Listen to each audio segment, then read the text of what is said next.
L'utilisation de son image pour les raisins de Californie. Ce n'est pas lui qui chante. En revanche, à la fin du spot, il a prêté sa voix à son modèle en pâte à modeler.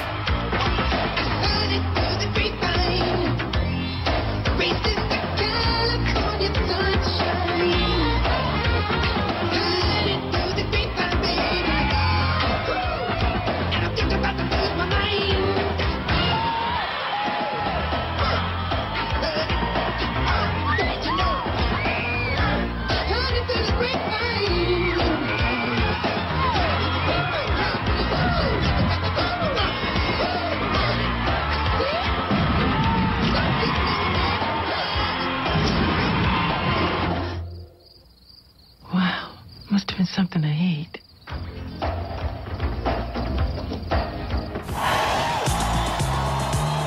Quelques années plus tard, Michael Jackson retourne une pub pour le même soda, mais il apparaît avec la fameuse brûlure faite à sa tête.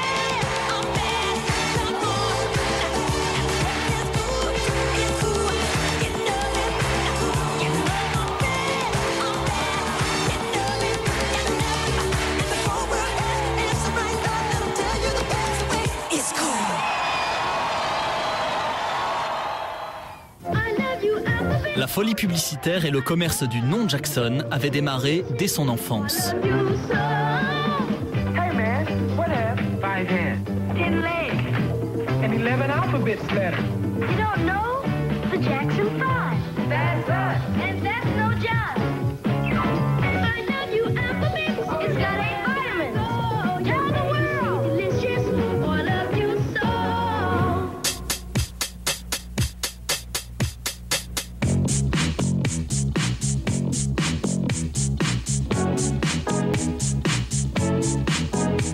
You're a whole new generation.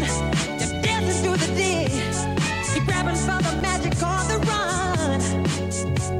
You're a whole new generation. You're loving what they do. I put a Pepsi in the motion. But that choice is up to you. Hey, you're the Pepsi generation. Girls are down and taste the thrill of the day. And feel the Pepsi way. Taste the thrill of the day. And feel the Pepsi way.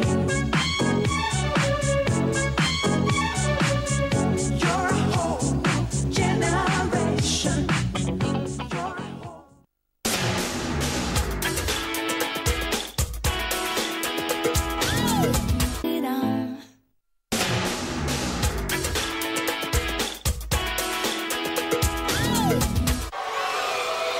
Le but ultime de certains fans, c'est de rencontrer Michael, en vrai, pouvoir l'approcher, le toucher, la quête du Graal, atteindre son Dieu.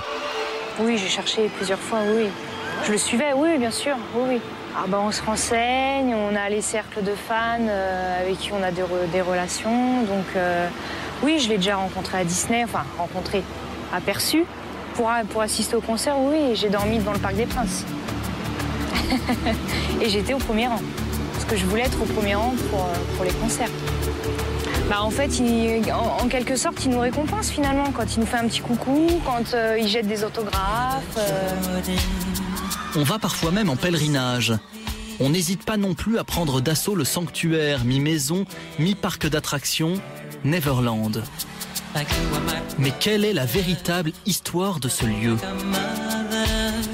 Alors, au départ, Neverland s'appelait Sycamore Ranch. En fait, c'est un ranch qu'il a découvert en 83 en tournant une vidéo avec Paul McCartney qui s'appelle Say Say Say. Donc il tombe amoureux de cette région, de cet endroit. Et en fait, il achète ce ranch à la fin des années 80. Et donc il construit dans ce ranch, on va dire basique, hein, un ranch comme lambda, un univers rempli d'attractions.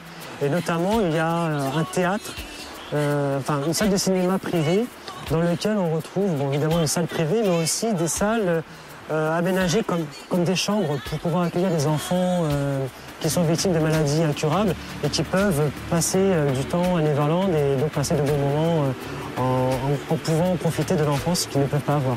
En manière générale, ils font le sitting là où ils se trouvent, à tel point qu'effectivement, on voit des vidéos amateurs filmées par des fans où on retrouve plus ou moins toujours les mêmes fans qui les suivent. Bon, il y a force. C'est aussi un jeu qui s'instaure entre Jackson et les gardes du corps. Et au final, bon, les portes s'ouvrent et là, ils peuvent rentrer dans le ranch. Sauf que, en rentrant dans le ranch, on signe un papier, une décharge comme quoi on ne révèle rien de ce qui se passe à l'intérieur, on ne prend aucune photo, on ne tente rien, on est là, on apprécie. Et même quand on ne l'a pas vraiment rencontré, on idéalise le moment partagé avec lui. J'ai déjà rencontré Michael, enfin rencontré c'est un grand mot, je l'ai déjà approché, j'ai déjà vu de très près. C'était à l'occasion du Dangerous Tour qui est passé chez moi à Toulouse. Et je faisais partie des enfants qui ont été sélectionnés pour être sur la scène avec lui pour chanter la chanson Is the World. Donc j'étais à 3 enfants, enfin il y avait 3 enfants avant moi et je voyais Michael, voilà, j'ai vu de très très près Michael et j'étais sur scène avec lui. J'avais 11 ans à l'époque et j'en ai 28 aujourd'hui.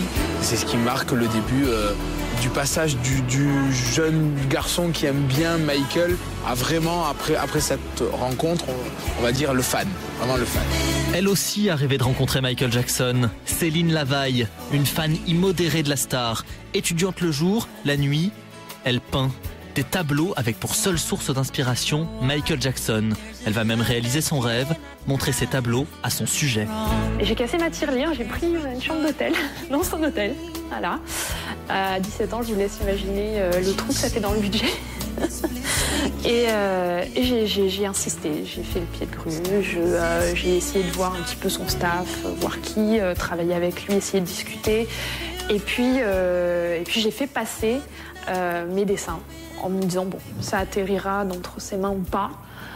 Et il se trouve que ça a atterri entre ses mains, non seulement ça, mais on est venu me chercher et on m'a dit voilà, Monsieur Jackson aime beaucoup ce que vous lui avez donné, il voudrait vous rencontrer. Et j'étais vraiment pétrifiée.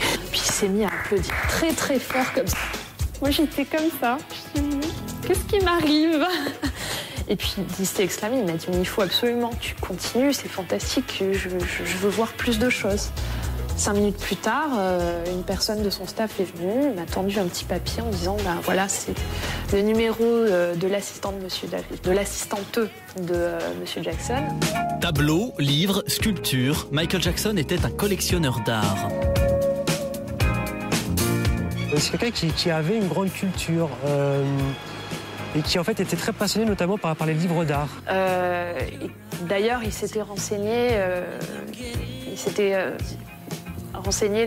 l'année dernière pour prendre des cours aux Beaux-Arts.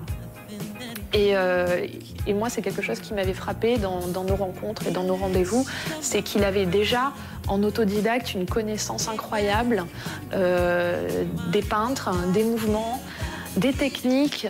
Et c'est Diana Ross qui a donc incité Michael à prendre le pinceau, qui lui a fait visiter des musées, qui l'a un peu ouvert à tout ça. Et c'est quelque chose qui ne l'a jamais quitté. Il avait souvent il faisait souvent des petits sketchs, des petits gribouillis, et voire même des dessins aboutis. Malgré la gloire, Michael Jackson était un homme simple. Ceux qui l'ont approché ont été frappés par son humilité. Mais qui était-il vraiment ?